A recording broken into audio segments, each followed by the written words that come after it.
이어서 34번.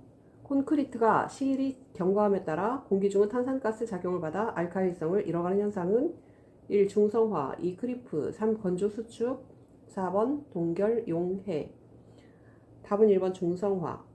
중성화, 탄산화라는 것은 이산화탄소에 의하여 시멘트 경화체 내의 수산화칼슘이 탄산칼슘으로 변화되어 콘크리트 알칼리성이 저하되는 현상이다. 여기에서 중성화란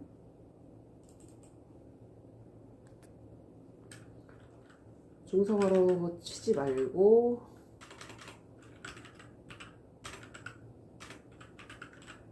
콘크리트 중성화 알아봅시다.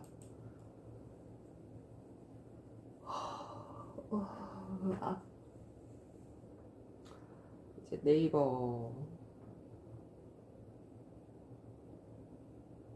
찾아볼 때 지식백과에서 찾아볼 때 공기 중의 탄산가스 CO2 또는 찬성비가 콘크리트 중 수산화칼슘과 화학 반응하여 서서히 탄산칼슘이 되면서 콘크리트 알칼리성을 상실한다. 이와 같은 현상을 콘크리트 중성화라고 한다.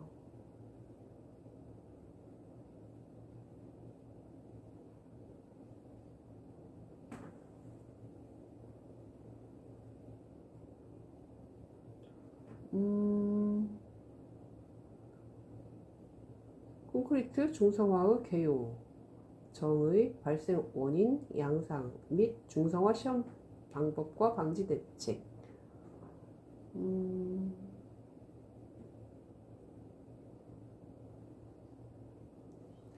그런데 이것을 좀 알아보기 전에 그 알칼리성이 뭔지 그 단어부터 좀 더 알아보자.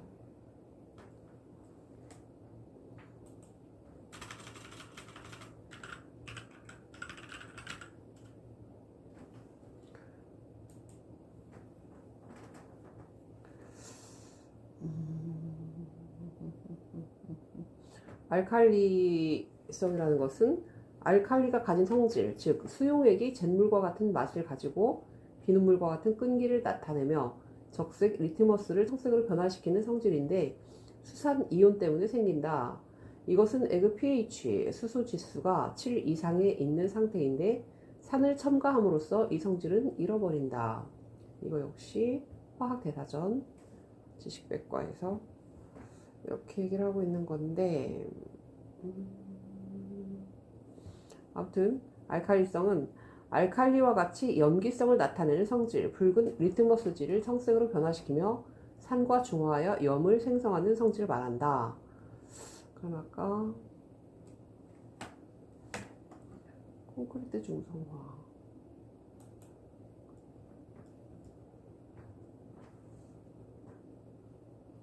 콘크리트 중성화,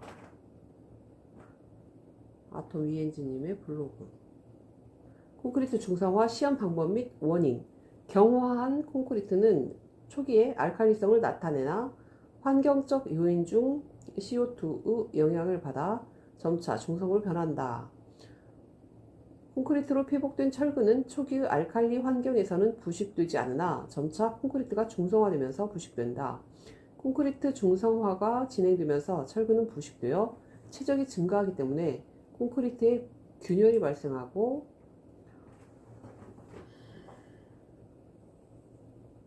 균열을 통한 수분 및 공기가 침투되어 콘크리트 중성화는 더욱 가속화된다. 결국 철근은 더 빠른 속도로 부식되는 과정이 반복되어 구조물의 내구성이 떨어지게 된다. 따라서 중성화 깊이의 측정은 중요한 검사 항목이라 할 수 있다. 중성화의 다른 표현으로 탄산화 현상이라고 합니다.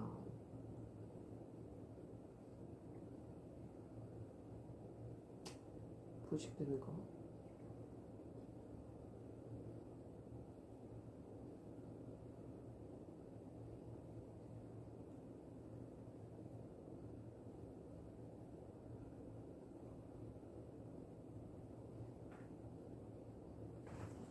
일단 여기까지만 이 부분 하고, 이 단어들.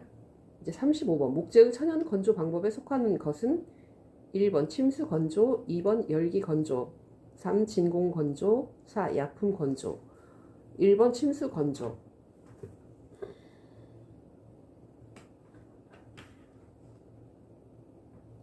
그럼 이제 침수 건조라는 것이 무엇인가? 이 단어 하나하나를 좀 더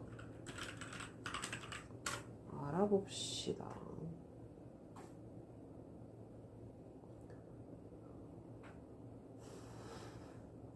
침수 건조라는 것은 대한건축학회 건축용어 사전에서 이렇게 말하고 있다. 목재 건조 방법 중 하나로 목재를 물속에 담가 수액과 물을 치환한 다음 꺼내어 건조시키는 방법.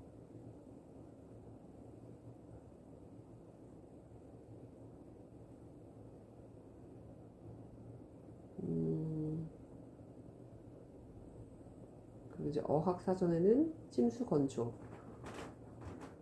목재를 물속에 담가 수액을 제거한 후 공기 중에서 말리는 목재 건조법.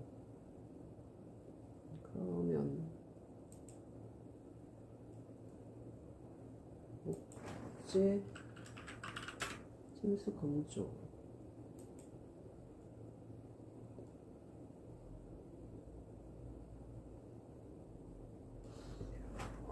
이런 게 있네. 주조 목재 건조법. 목재 건조법 중에 침제법이 있고 침수 건조법이 있던데 둘 다 같은 건가요? 그리고 침제법과 침수 건조법은 자연 건조법인가요? 아니면 인공 건조법인가요? 라고 물으니까 축산목공소 님께서 이렇게 답변을 해주셨네요. 침제법은 나무를 물에 담궈 두었다가 꺼내서 건조하는 방법입니다. 주로 캐나다에서 많이 쓰이며 나무를 오래 보관할 때 사용하는 방법입니다. 침수 건조법은 흐르는 물 속에 담궈 공기와 나무의 진을 물로 씻어 내린 후에 건조하는 방식을 말합니다. 둘 다 직접적으로 건조를 하는 방법은 아니고요. 건조 전의 보관 방법이나 수액 처리 방법을 말합니다. 넓은 의미로 보면 자연 건조 방식이라 할 수 있습니다. 이렇게 답변을 해주셨네. 또 하나는 볼까?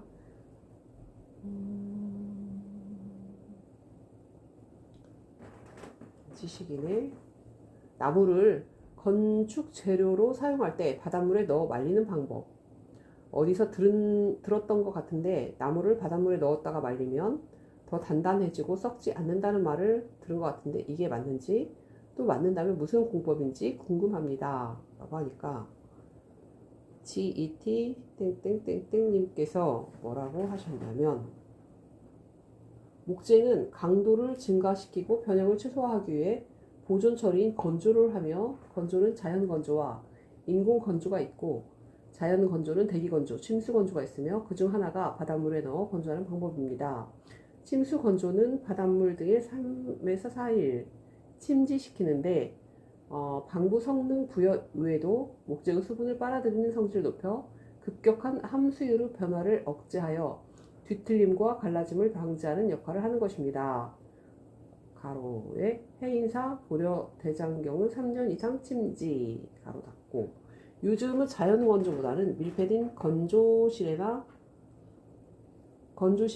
가마에서 열기나 증기를 건조함으로 건조 시간을 대폭 감축시킵니다. 도움이 되었으면 좋겠습니다. 라고 해주셨네. 그러면 이 부분은 여기서 마치고 그 다음으로 넘어가자. 그 다음 번은 36번. 철근 콘크리트 보에서 느끼는 주된 사용 목적은 1. 압축력에 대한 저항, 2. 인장력에 대한 저항, 3. 전단력에 대한 저항, 4. 휨에 대한 저항. 여기에서는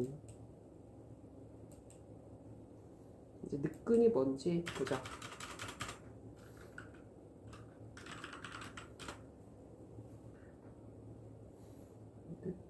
느끈.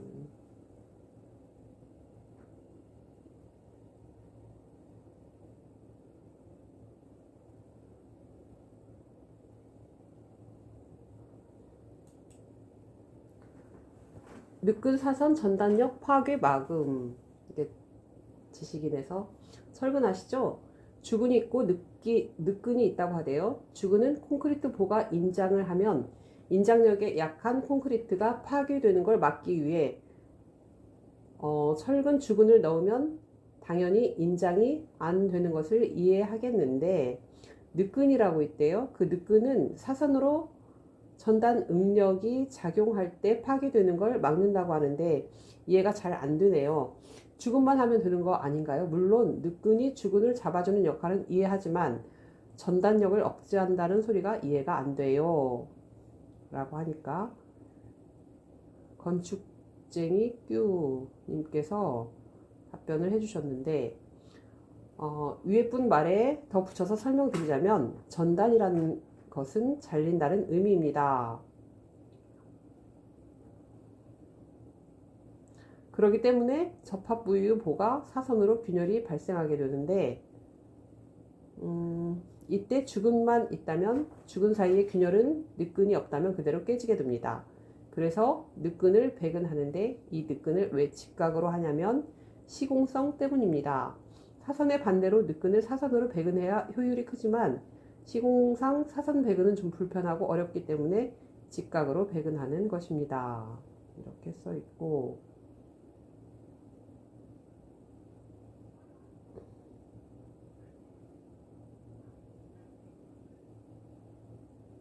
나는 좀 이해가 안 되고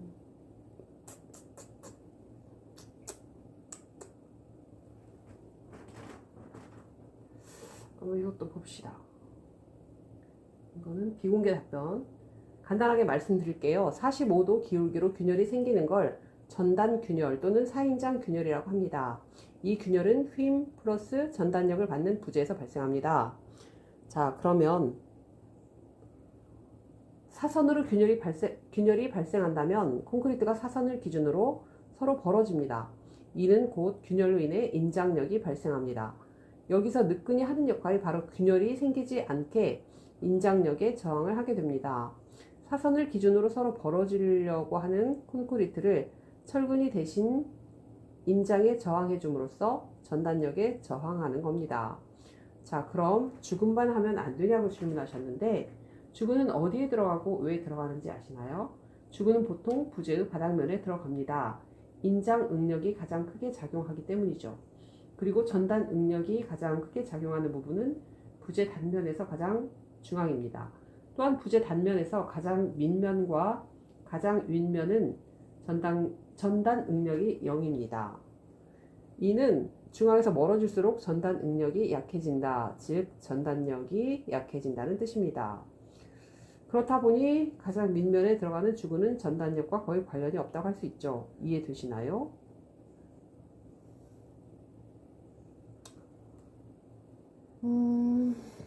이해가 되나요?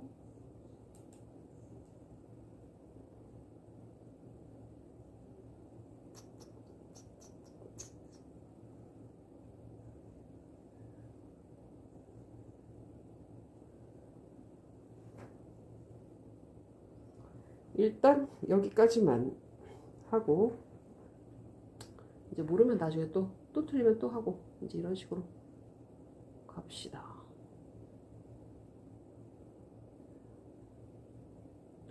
그럼 38번.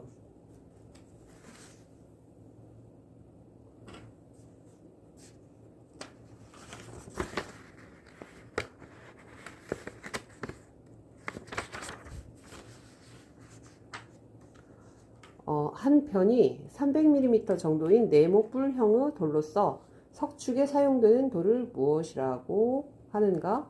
1. 호박돌, 2. 잡석, 3. 견치돌, 4. 장대석인데 답은 3번 견치돌. 견치돌이 뭐냐?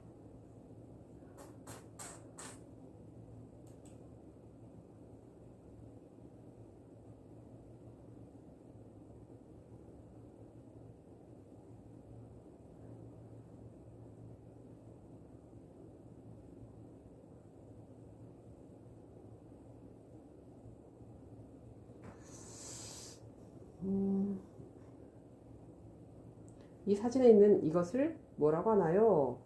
이 석재로 쓰이는 이 돌을 뭐라고 부르나요? 이것은 뒤쪽에 옹벽이 있네.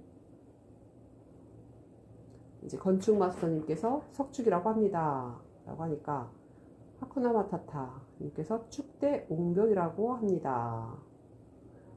라고 해서 여러 사진을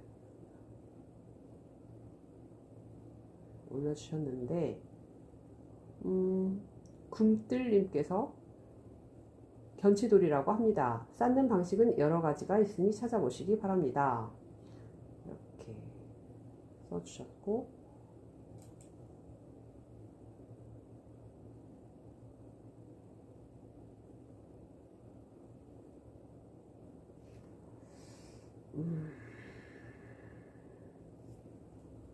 견치돌 이미지 통합 한번 볼까?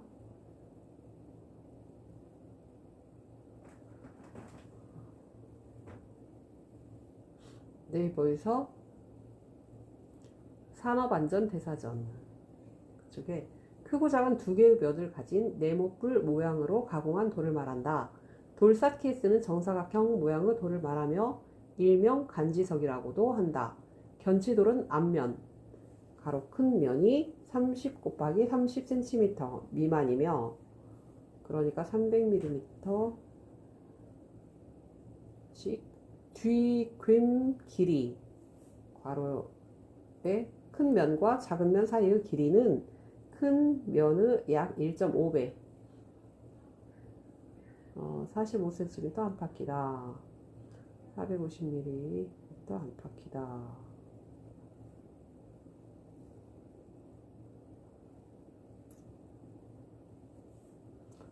이거를 한번 볼까?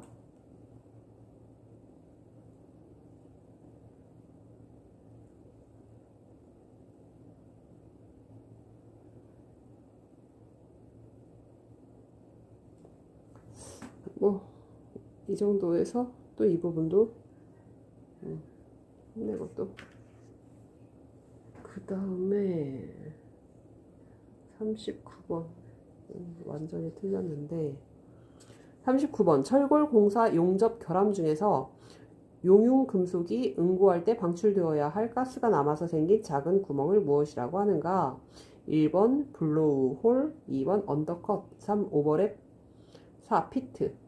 답은 1번 블로우 홀인데 블로우 홀.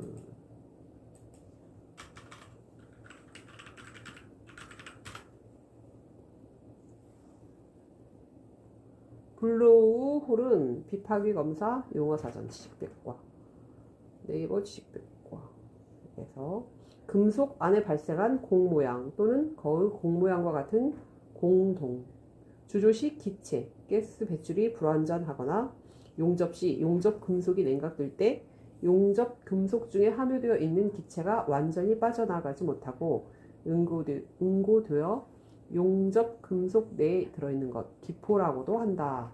주물의 위쪽에 많이 나타나는 경향이 있다. 블로우 홀.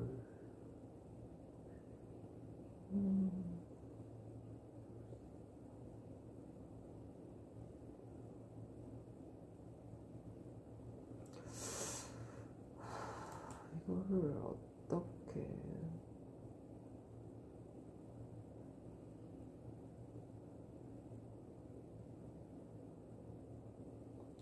이제 지식인에서 용접 피트, 블로우 홀, 물음표 아래 사진 원인이 선풍기를 틀어 넣으면 생길 수 있나요? 피트와 블로우 홀의 차이는 뭔가요? 라고 하니까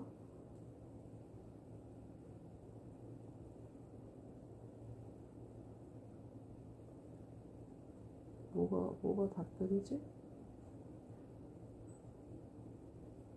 이게 아닌가?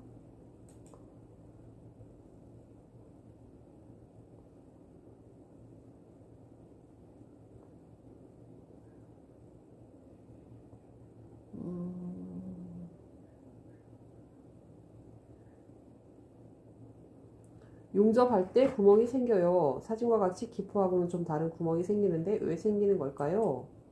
라고 하니까 용접을 했는데 진짜 거기에 구멍이 생겼네.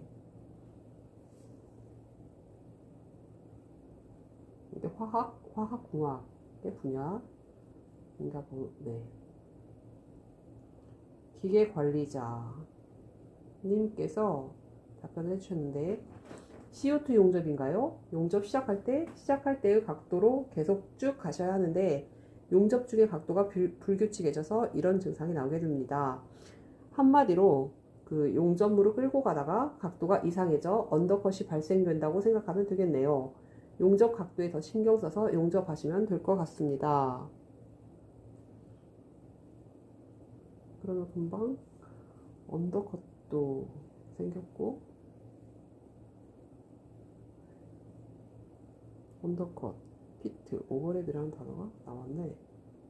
그런데 TIDD 땡땡땡땡 님께서는 뭐라고 하셨냐면 각도를 잘 조절하셔야 합니다 라고 했고 WIND 땡땡땡땡 님께서는 저건 블로우 홀이고요. 보통은 용접 작업 시 먼지나 페인트 등이 타면서 발생하는 가스 때문에 생기게 됩니다.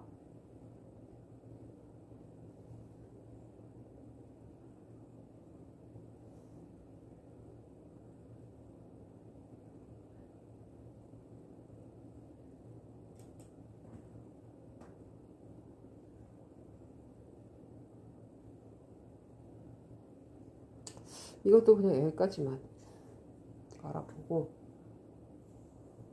그 다음에 40번 다음 중 동바리 마루를 구성하는 부분이 아닌 것은 1. 동바리 2. 장선 3. 멍에 4. 걸레바지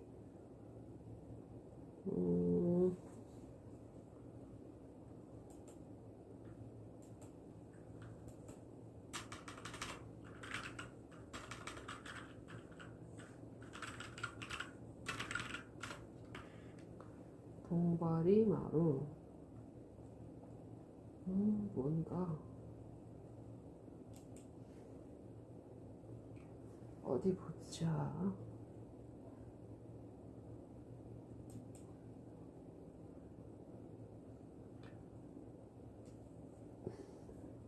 네이버 지식백과 중에 인테리어 용어 사전 동바리 마루 전통적인 목조 건축 후 최하층 바닥에 쓰인다. 동바리석 위에 동바리를 세워 멍에를 받치고 그 위에 장선을 걸쳐 바닥을 붙인다. 1층 마루의 일종 괄호 납작마루와 함께 괄호 닫고 동바리돌을 놓고 그 위에 동바리 플로어 포스트를 세우고 동바리 위에 멍에 슬리퍼를 걸고 그 위 직각 방향으로 장선을 걸치고 마루너를 깐다 라고 해서 이미지가 나왔는데 어디 한번 봅시다. 전통적인 목조 건축을 최하층 바닥에 쓰인다. 동바리 석기 그렇게 주춧돌은 여기 있고 동바리 석이 있네. 동바리라는 것은 주춧돌 위에 있는 뭐가 있네. 나무겠지?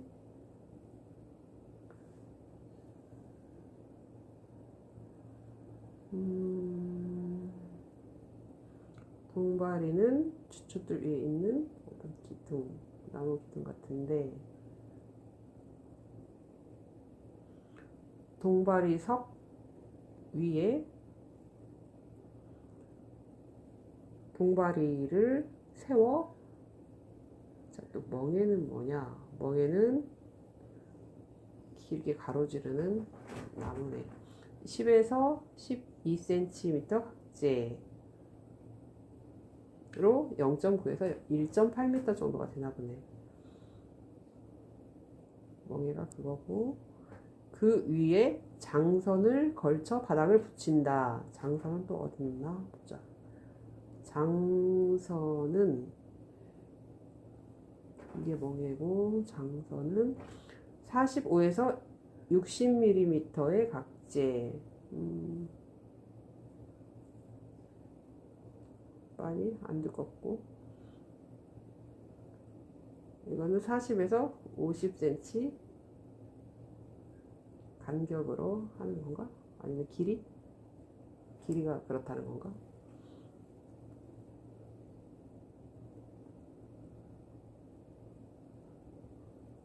장선을 걸쳐 바닥을 붙인다. 1층 마루의 1종. 이게 납작마루와 함께 라고 써 있는데, 그리고 이제 동발이 돌을 놓고 그 위에 동발이를 세우고 동발이 위에 멍에가 그거라고 했지? 멍에를 걸고 그 위 직각 방향으로 장선을 걸치고 이제 마루너를 깐다. 마루너는 두께는 1.8에서 2.4cm 정도가 네, 이제 마루를 깐다 그거지. 그런데 이쪽 그림에 보면 걸레바지가 있네. 그러면 문제를 다시 봐야 되겠네. 다음 중 동발이 마루를 구성하는 부분이 아닌 것은 동발이, 장선, 멍에가 있고 걸레바지는 따로 있고만. 그러네. 동발이 마루라는 게 있는데 이것은 저기 책 해설 및 용어 설명에 보면 바닥에서 45cm 정도 높이로 동발이, 세로 부지를 설치하고 멍에와 장선을 걸어 마루널 깔기 한 마루이다. 걸레바지는 벽면을 하단에 설치하여 오염을 방지하는 부지에 있다. 걸레바지가 저쪽에 있네.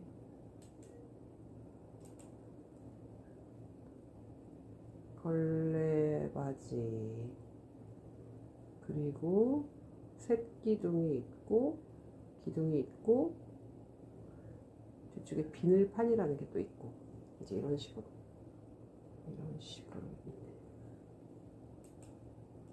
그리네.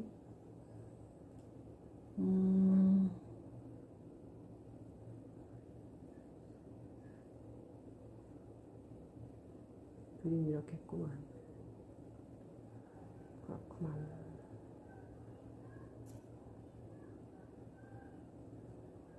맞죠. 이것도 여기까지만. 무슨 뜻인지 알겠어. 그 다음에 41번. 이것도 봅시다. 철근이 아니고 철근 콘크리트 구조에 대한 설명 중 옳지 않은 것은 1. 작은 단면으로 큰 힘을 발휘할 수 있다. 2. 화재 시 고열을 받으면 철골 구조와 비교하여 강도 감소가 크다. 3. 내진성이 우수한 구조이다. 4. 초고층 구조물 하층부에 복합 구조로 많이 쓰인다. 41번의 답은 2번. 화재 시 고열을 받으면 철골 구조와 비교하여 강도 감소가 크다. 라는 건데, 이제 해설에는 화재 시 고열을 받으면 콘크리트가 피복 역할을 하여 철골을 보호한다. 철골조는 내화 피복을 하더라도 철근 콘크리트 구조보다 화재에 취약하다.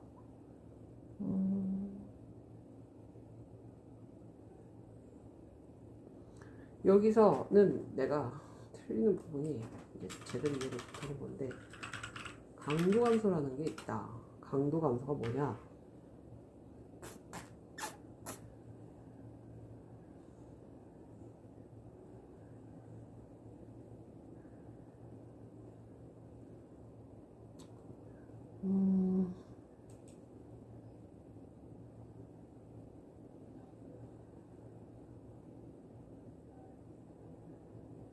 강도 감소라고 하니까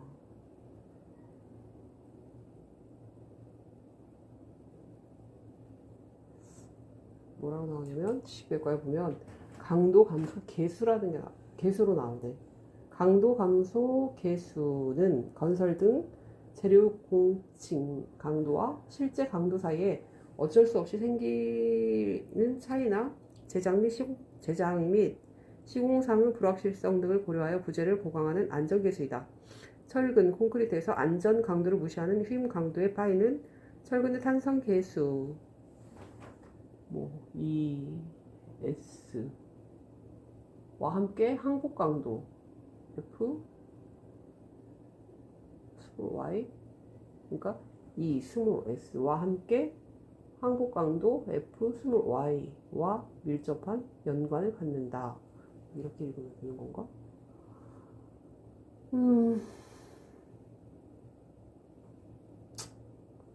이것은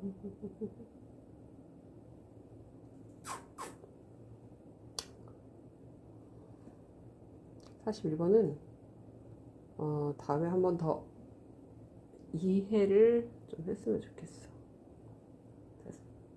42번은 또 뭔가? 42번. 기초파는 형식에 의한 분류 중 건축물의 밑바닥 전체를 기초로 하는 형식은 무엇인가? 이것의 답은 1번 줄기초, 2번 독립기초, 3 온통기초, 4 복합기초. 이것은 온통기초.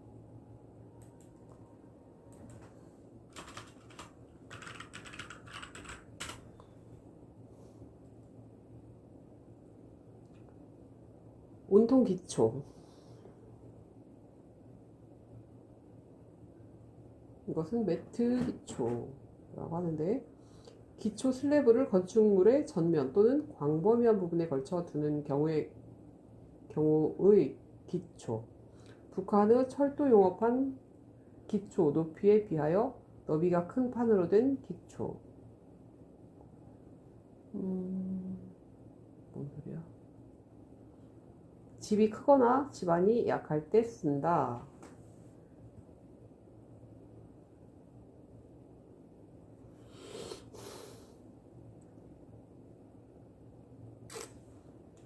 그 다음 거 한번 더 봅시다. 구조.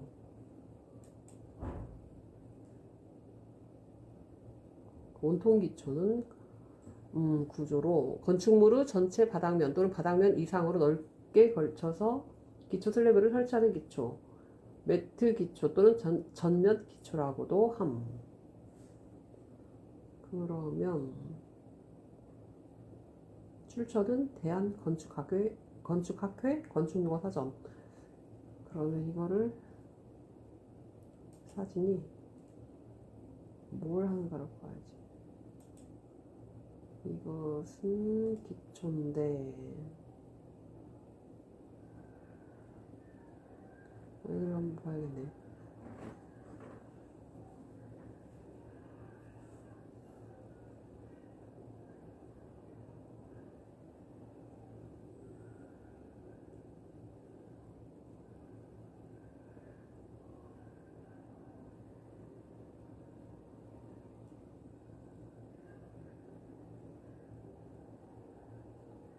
이게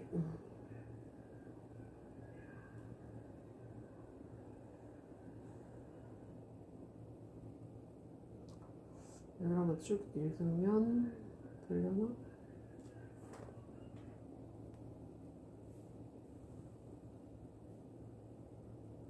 건축가님의 블로그를 보면 좀 자세히 나와있네.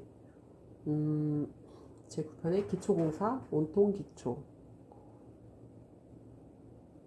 40 이번에 온통기초 맞지? 온통기초에 대해서 정말 자세히 잘 나와있네. 제9편 기초공사 상부 구조물에 작용하는 하중이나 구조물의 자체 무게 등을 지지하는 지반 등에 안전하게 지지할 수 있도록 고려하여 만든 기초 구조물 토질에 따라서 직접 기초 괄호 온통기초, 줄기초, 독립기초, 복합기초 괄호 닫고 이제 말뚝박기 기초, 케이슨 기초 등이 있다. 그런데 그 중에 1 온통기초 괄호 매트 기초라고 하는데 매트라는 것은 그냥 영어로 매트 기초. 현재 다가구 주택, 전원주택, 축사 및 농사용 창고 등이 가장 많이 시공하는 기초 형식으로 공사 기간이 짧고 장비 때 노후비를 절약할 수 있는 기초로 버림. 밑창 닫고 콘크리트와 기초 구조체 콘크리트를 2회 타설에 완성되는 기초다. 가 온통기초. 매트기초의 특성은 가장 단순하고 경제적인 공법, 공사 기간이 짧다. 지내력이 확보되고 배수가 잘 되는 토질에 적합하다. 말뚝 지정 후 매트 기초로 공기를 단축할 수도 있다. 연약 집안의 다짐을 게을리하면 부동 치마로 기초가 균열 또는 침하될 수도 있다.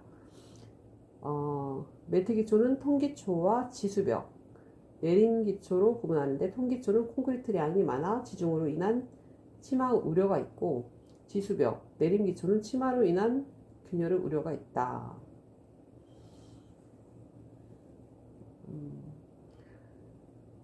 그리고 온통 기초, 매트 기초 시공 순서는 4번.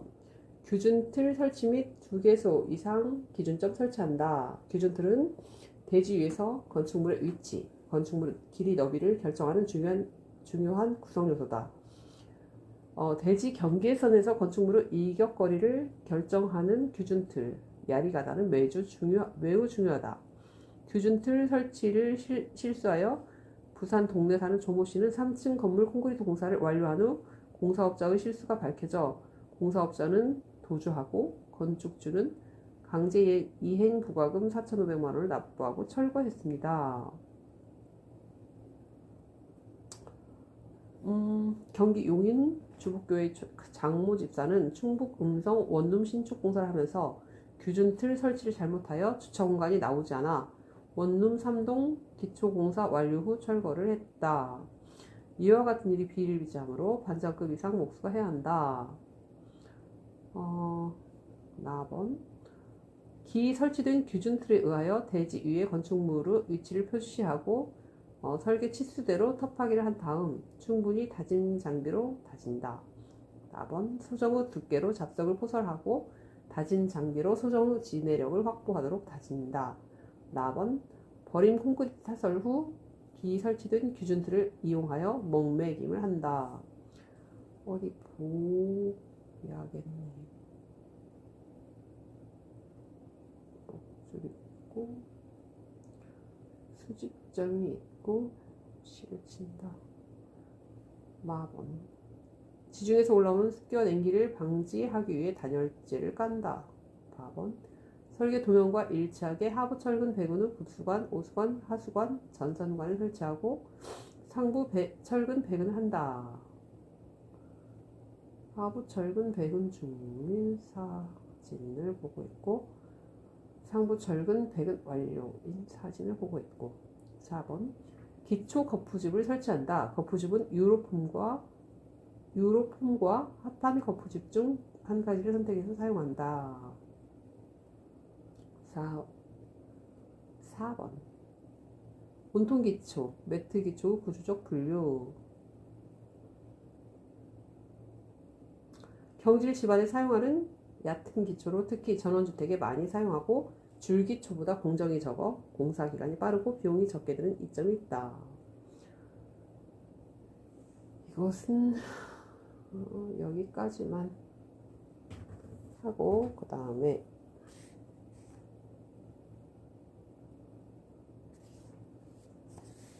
43번 간 사이가 넓은 공간의 경우 큰 보에 작은 보를 직교되게 짜서 장선을 걸치고 마루너를 깐 마루를 무엇이라 하는가? 1. 혼마루 2. 보마루 3. 동바리마루 4. 짠마루 43번에 4번이 짠마루. 비슷한 용어가 계속 나오니까 아까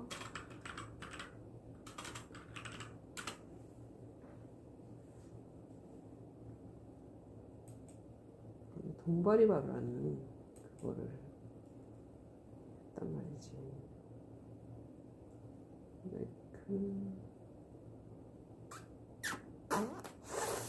그 어떤 용어들이 이제 비슷하게 겹치면 그것인 줄 안단 말이지.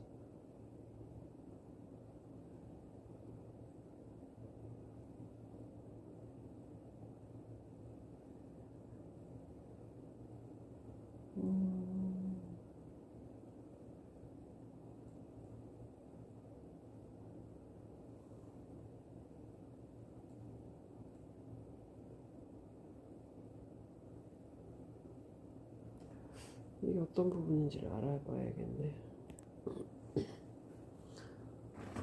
지식인의 마루의 원리가 뭔가요? 라고 질문을 하니까 CYW9 땡땡땡땡 님께서 답변을 해주셨는데 자세히 나와 있네.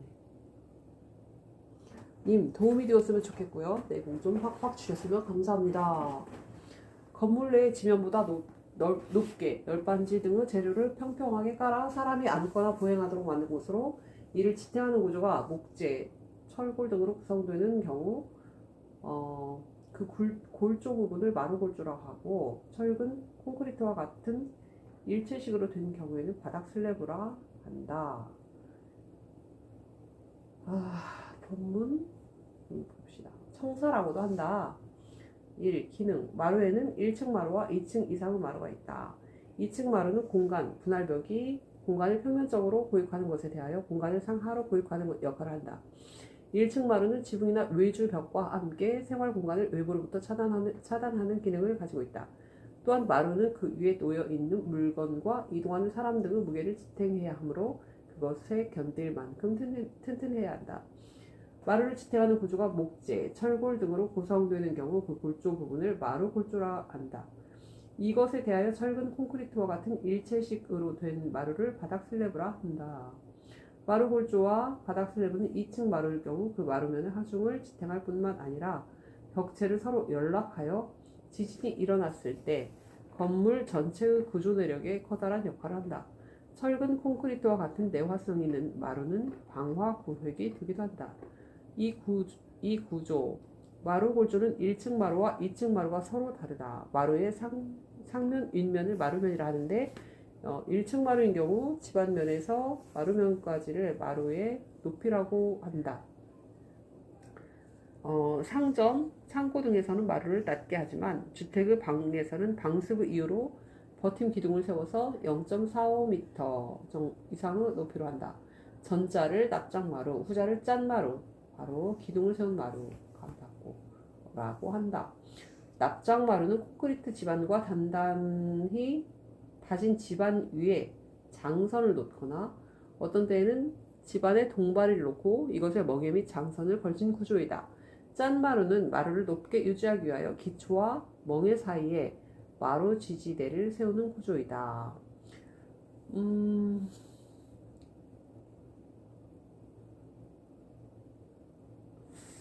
일단 여기까지만.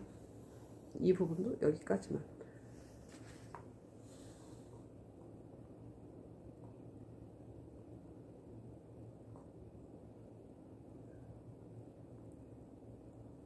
책에 있는 해설. 짠마루. 간 사이가 넓은 공간의 경우 큰 보에 작은 모를 직교하게 짜서 장선을 걸쳐 마루너를 깐 마루이다. 이거는 그림을 좀 찾아봐야겠어. 지식인에 보니까 뭐를 여쭤봤냐면 마루의 종류 1번 짠마루, 2번 보마루, 3 혼마루, 4 납작마루, 5 동바리 마루 설명 부탁드려요 라고 하니까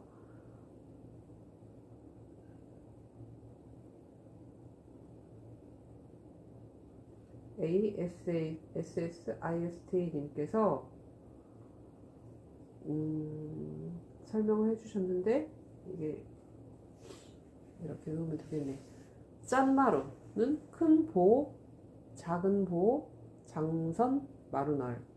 보마루, 보, 장선, 마루널. 혼마루, 도리, 장선, 마루널. 납작마루, 장선, 마루널. 동바리 마루, 동바리, 멍에, 장선, 마루널. 조금 틀릴 수도 있어요 라고는 쓰셨는데 공통적으로 들어가는 어떤 벌칙은 장선과 마루널은 다 들어가네. 그냥 장선과 마루널이 들어간 것은 납작마루, 그 다음에 보와 장선, 마루널은 보마루. 그런데 보가 큰 보와 작은 보, 장선, 마루널로 된 것은 짠마루.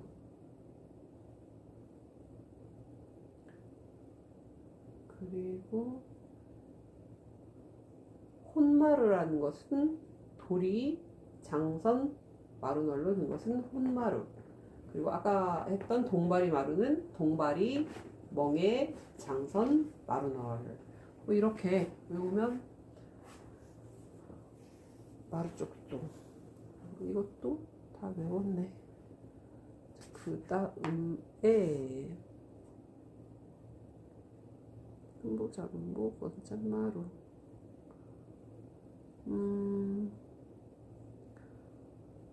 44번. 그 다음에 46번. 점토 소성 온도를 표시하는 방법으로 내화물로 된 원뿔을 가마에 넣어 어느 내화도에 이르게 되면 추체의 끝이 연화되어 구부러지고 그 이상의 것은 본래의 상태 그대로 서 있으므로 구부러진 것을 번호를 보고 가마 괄호 안에 로 괄호 닫고, 그러니까 가마 로 안의 온도를 판정하는 도구는 1. 고로슬레그, 2번 제게르추, 3번 플라이애쉬, 4번 샤모트. 답은 46번에 제게르추 2번. 제게르추는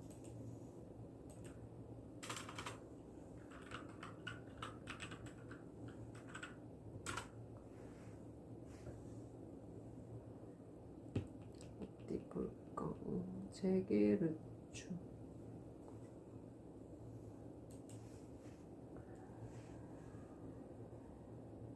제게르추는 네이버 어학사전에서 보면 유업용 고온계의 하나, 산화 알루미늄 혼합물을 섞어 연화 온도가 다른 여러 개의 삼각뿔이나 원뿔을 만들어 가마 안에 설치한 다음에 그 연화 변형의 정도를 보고 그때의 온도를 재는 기구로 1886년에 도이르 제게르가 고안하였다.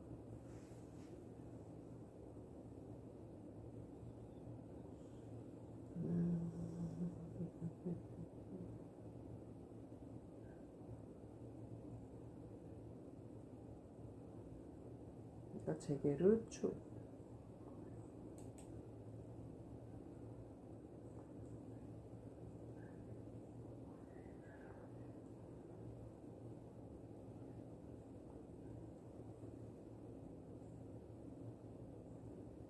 추는 송고추.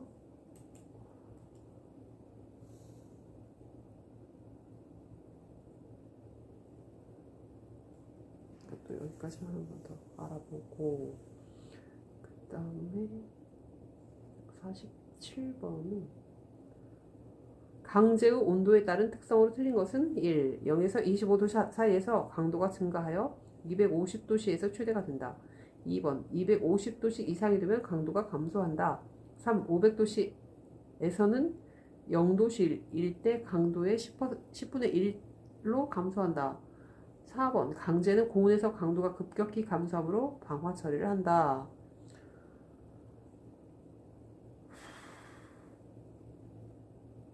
여기 책에서 해설. 강제는 250도씨 이상이 되면 강도가 감소하는데 500도씨에서는 0도씨일 때 강도의 2분의 1로 감소하고 900도씨에서는 10분의 1로 감소한다. 이렇게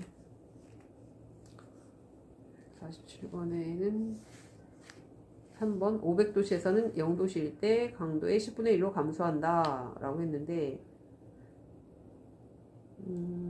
여기 해설에는 500도씨에서는 0도씨일 때 강도의 2분의 1로 감소하고 900도씨에서는 10분의 1로 감소한다. 그렇다는 거고. 48번. 여기는 아무튼 다 전멸이야. 다 전멸. 모든 용어를 다 알아야 돼.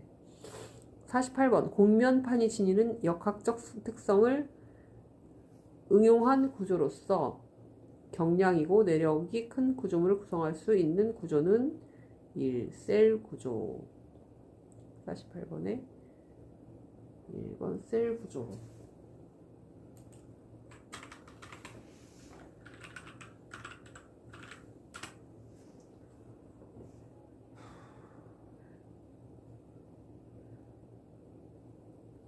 셀 구조.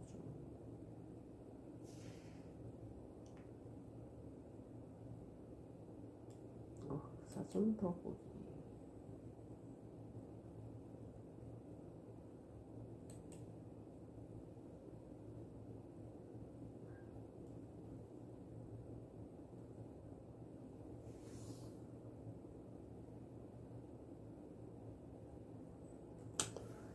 책에 있는 해설 및 용어 설명으로 셀 구조는 스팬이 긴 지붕에 사용하는 구조제로서 곡면판이 지니는 역학적 특성을 응용한 구조이다. 이게 무슨 뜻인가를 좀 더 찾아보자.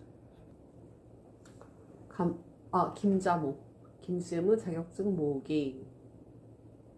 님의 블로그를 보면 이게 좀 잘 나와있네. 셀 구조란 1번 지붕에 사용하는 구조제로서 곡면판을 일각에 사용한 구조로 휘어진 얇은 판을 이용한 구조. 이 곡면판이 지니는 역학적 특성을 응용한 구조로서 위력은 주로 판의 면내력으로 전달되기 때문에 경량이고 내력이 큰 구조물을 구성할 수 있음. 3번 가볍고 강성이 우수한 구조 시스템으로 넓은 공간을 필요로 할 때 사용됨. 4번 시드니 오페라 하우스.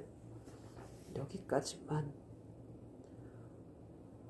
그 다음에 49번 다음 중 가장 큰 원을 그릴 수 있는 컴퍼스는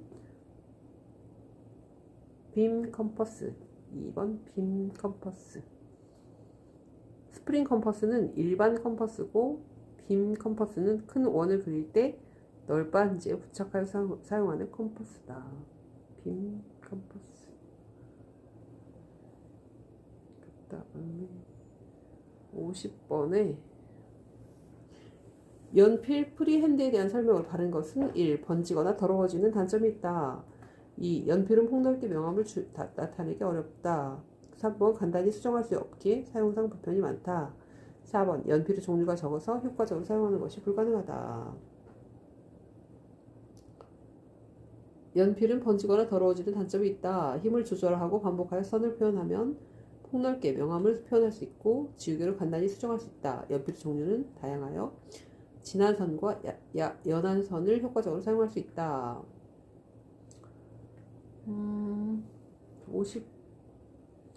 51번 투시도 작도에서 수평선과 화면이 교차되는 선은 뭐냐? 라고 했을 때 답은 수평선이다. 수평면과 화면이 교차되는 선.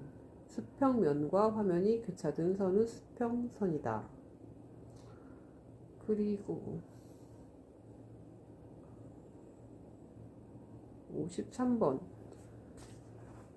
재료에 사용되는 디바이더의 용도로 적합한 것은 1번 원형, 각형 등 기호나 보호 및 자주 사용하는 도형을 그릴 수 있는 각이다. 자이다.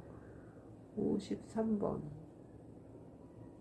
2번 필요한 치수를 좌우 눈금으로 따서 재료용지에 옮기거나 선, 원주 등을 일정한 길이로 등분하는 데 쓰인다. 답은 2번.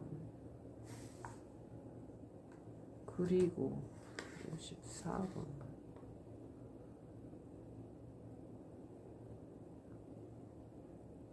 이것은 쭉 한 번씩만 더 읽어봐야 될 것 같아요. 헷갈리니까 별표를 써놨던 거니까.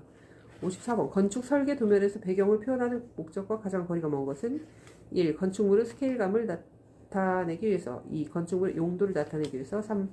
주변 대지의 성격을 표시하기 위해서 4번 건축물 내부 평면상의 동선을 나타내기 위해서 4번 건축물 내부 평면상의 동선을 나타내기 위해서 54번에 4번. 그 다음에 55번에는 별표를 2개를 해놨네. 모르겠다 그거지. 45도와 60도 삼각자의 2개 일조로 그을 수 있는 빗금의 각도가 아닌 것은 무엇인가? 1. 30도 2. 50도 3. 75도 4. 105도 55번에는 답이 50도 2번이래. 그 설명에도 뭐라고 써있냐면 45도 30도, 60도, 90도 중 두 개를 더해서 나올 수 있는 각도만 그을 수 있다. 50도는 불가능하다. 45도, 30도, 60도, 90도.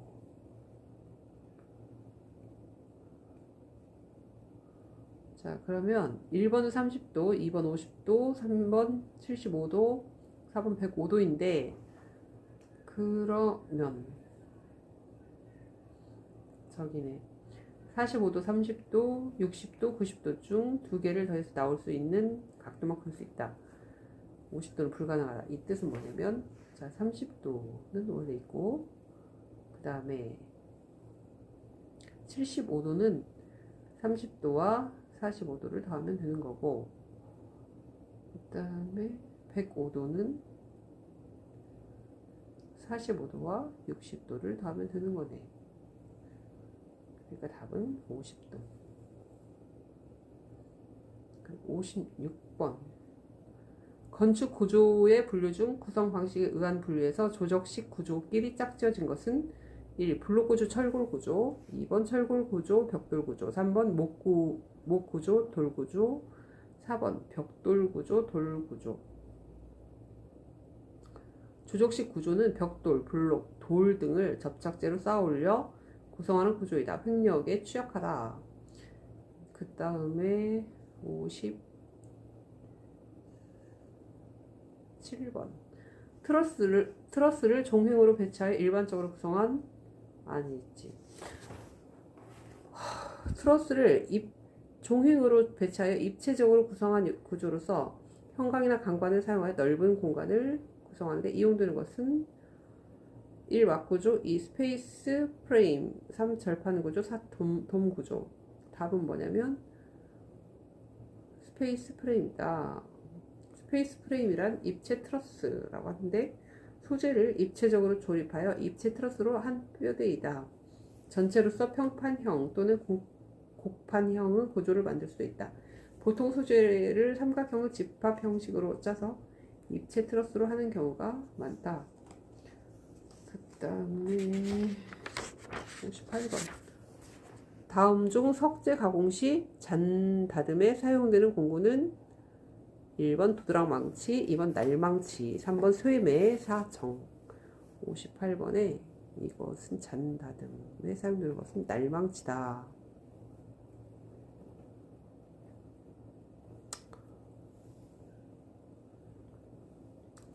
해설문 이거에 뭐라고 써있냐면 도드락 다짐은 도드락망치, 잔다듬은 날망치, 흙뜨기는 쇠매, 정다듬은 정.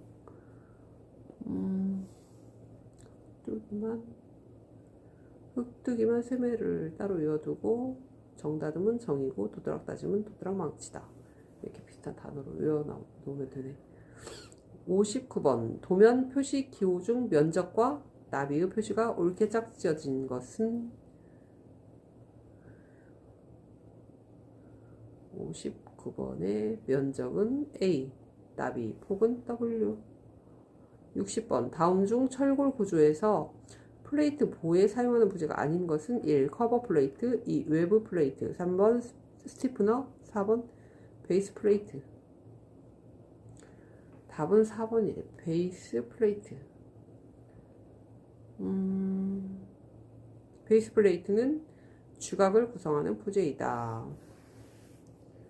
그럼 여기서 플레이트 보가 뭐냐? 여기까지만 보면 끝난다.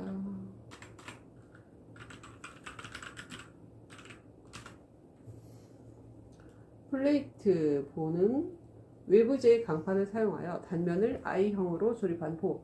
하중이나 스팬의 대소에 따라 단면을 자유롭게 증감할 수 있는 이점이 있다. 일반적으로 보 높이는 스팬은 10분의 1에서 15분의 1 정도이다. 보 높이가 플랜지 폭에 비해 크게 좌악을 하기 쉬우므로 스티프너로 보강한다. 응?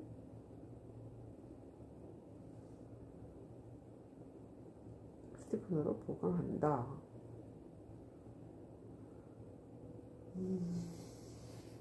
자, 여기까지 끝냈네.